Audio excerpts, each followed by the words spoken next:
আজকে আপনাদেরকে লোভনীয় লইট্টা শুটকি দিয়ে বেগুন ভুনা রান্না করে দেখাবো। যারা শুটকি পছন্দ করে থাকেন আশা করছি তাদের অনেক পছন্দ হবে।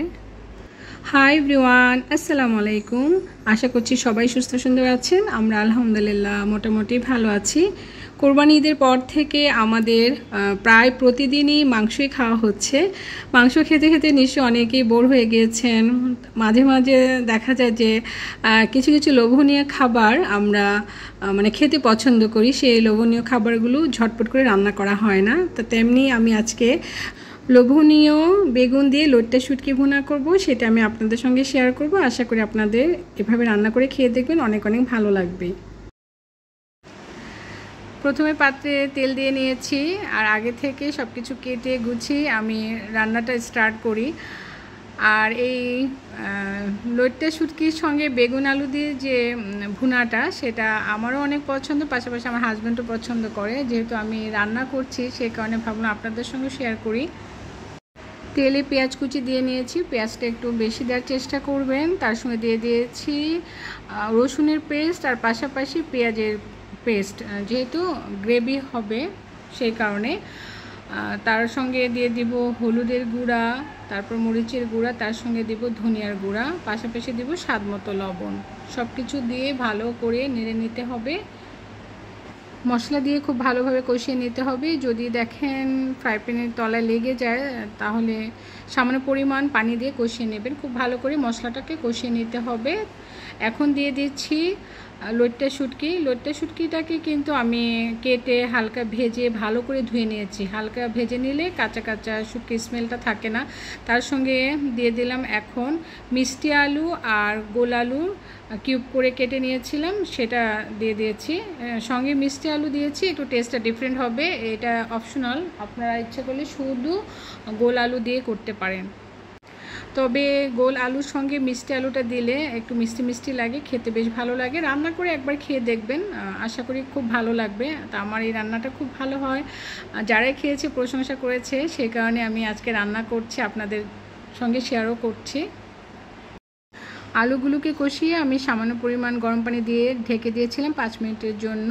আলুটা একটু সেদ্ধ হয়ে নিলে ভালো, যেহেতু বেগুন তো খুব সফট থাকে, অল্প সময়ের মধ্যে সেদ্ধ হয়ে যায়। তারপর আবারও আমি 2 মিনিটের জন্য ঢেকে দিয়েছি। আলুটা আপনার 80% যখন সেদ্ধ হয়ে যাবে তখন আপনি বেগুনের কিউবগুলো দিয়ে দিবেন। আগে বেগুন দিলে কিন্তু আলু সেদ্ধ হতে হতে বেগুন একদম ভর্তা হয়ে যায়। আর এই ভুনাটা একটু যদি আস্তে আস্তে থাকে তাহলে খেতে ভালো লাগে। তার সঙ্গে দিয়ে দিয়েছি কিছু রসুনের কিউব, ইচ্ছে করলে আপনারা বেশি করে দিতে পারেন। তার সঙ্গে যে বেগুন কিউবগুলো আমি দিয়ে দিচ্ছি। আলু 80% সেদ্ধ হয়ে গেছে। এখন আলু বেগুন সব কিছু একসঙ্গে নেড়ে চেড়ে একটু কষিয়ে নেব।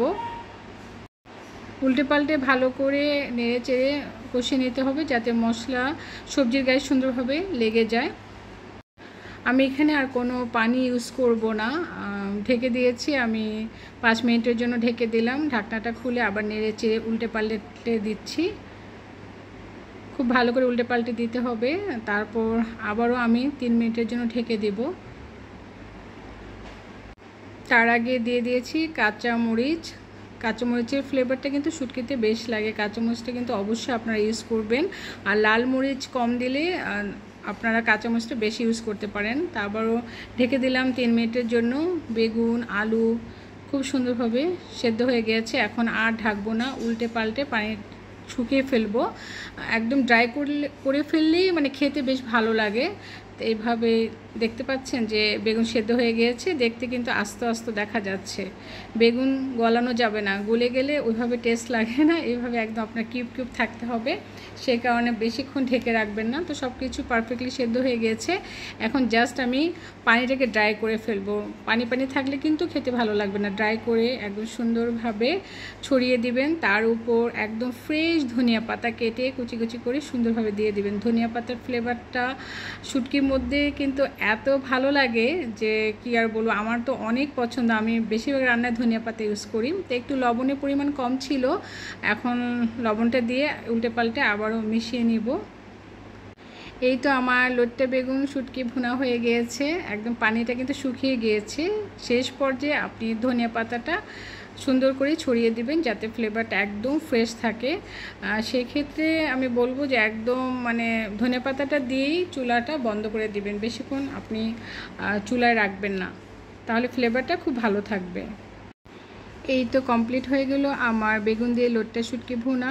তো অবশ্যই এভাবে রান্না করে একবার ট্রাই করে দেখবেন, খেয়ে অবশ্যই আমাকে কমেন্টস করে জানাবেন। আশা করি আপনাদের অনেক অনেক ভালো লাগবে। তো আজকের মতো বিদায় নিচ্ছি, সবাই সুস্থ সুন্দর থাকবেন, আমাদের জন্য অনেক অনেক দোয়া করবেন। আবারও দেখা হচ্ছে নেক্সট ব্লগে নতুন কিছু নিয়ে। আজকের মতো বিদায়, আল্লাহ হাফেজ।